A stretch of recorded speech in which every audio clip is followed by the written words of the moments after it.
Happy Navratra to all. Navratra means number 9. 9, what does it signify? It signifies the 9 goddesses who all help us in our journey of life, and each day signifies one stage in our life. This I am going to explain to you. जैसे कि 9 नाते 9 रातें हैं और इन 9 दिनों में हम माता की हर एक अलग माता की पूजा करते हैं और ये हर माँ हमारे को हेल्प करती है अपने एक स्टेज ऑफ लाइफ में, जिससे कि हम अकम्प्लिश करते हैं अपनी ड्रीम्स।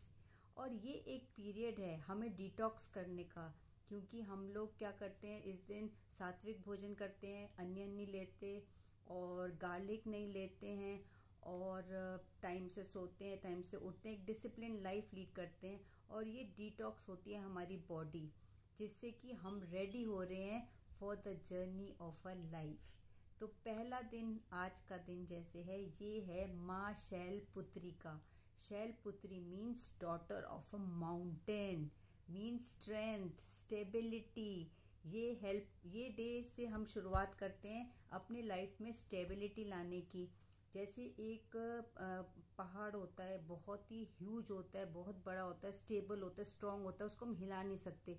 तो ये ही हमको अपने अंदर एक बिलीफ ऑफ स्ट्रेंथ लानी है, बिलीफ लानी है, जो कि हमारी हिलनी नहीं चाहिए, बिल्कुल एक पिलर, एक पहाड़ की तरह।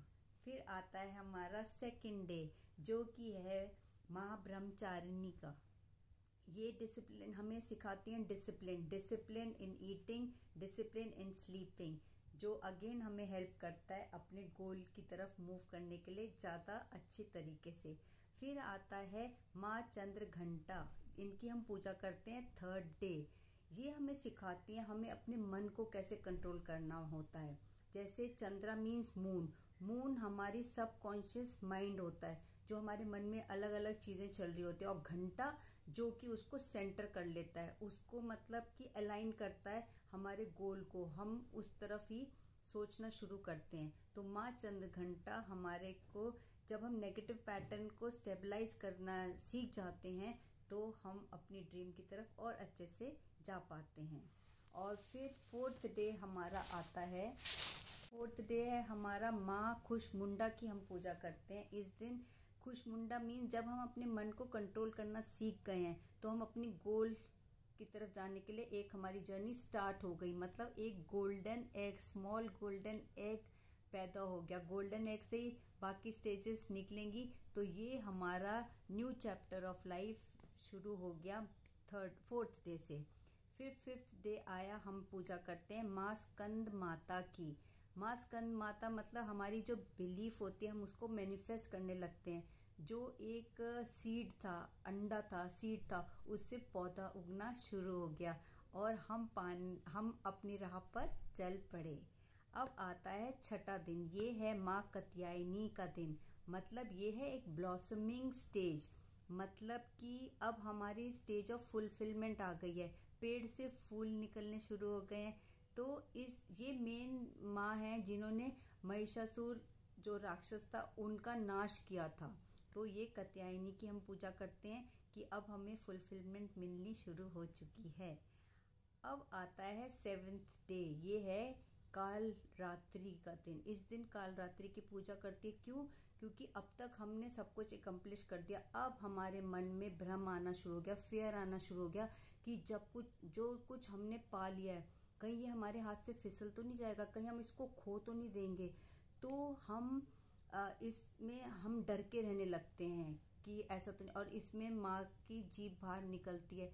इसका मतलब होता है कि हमको we should speak out of fears so that we try to overcome them. ठीक है।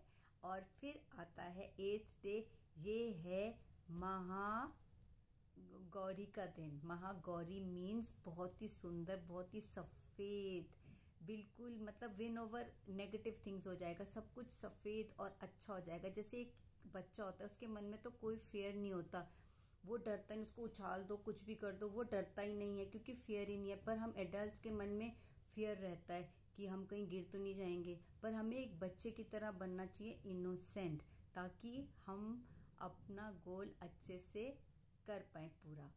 और लास्ट डे, अब कई लोग जो होते हैं 8th डे के बाद अपना पूजा पाठ सब खत्म करते हैं, पर हमको ऐसा नहीं करना चाहिए। हमारे को जर्नी को कंप्लीट करना चाहिए।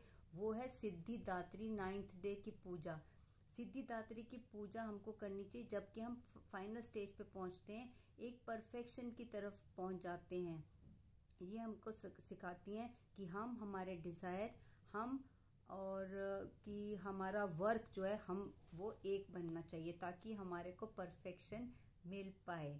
तो जब हम अपने फियर्स को ओवरकम करके इनोसेंस के भाव से सरेंडर कर देते हैं तो वो हमें परफेक्शन मिल जाता है विदाउट ट्राइंग। तो फिर इसलिए हमें 9th डे तक अपना फास्टिंग पूरा करना चाहिए, पूजा पूरी करनी चाहिए, अपनी बॉडी को डिटॉक्स करना चाहिए, यू टर्न नहीं लेना चाहिए 8th डे के बाद, ताकि हमारे को हमारा गोल विदाउट ट्राइंग एक परफेक्शन के साथ हमारे इनोसेंस के साथ हम अकम्प्लिश कर पाएँ।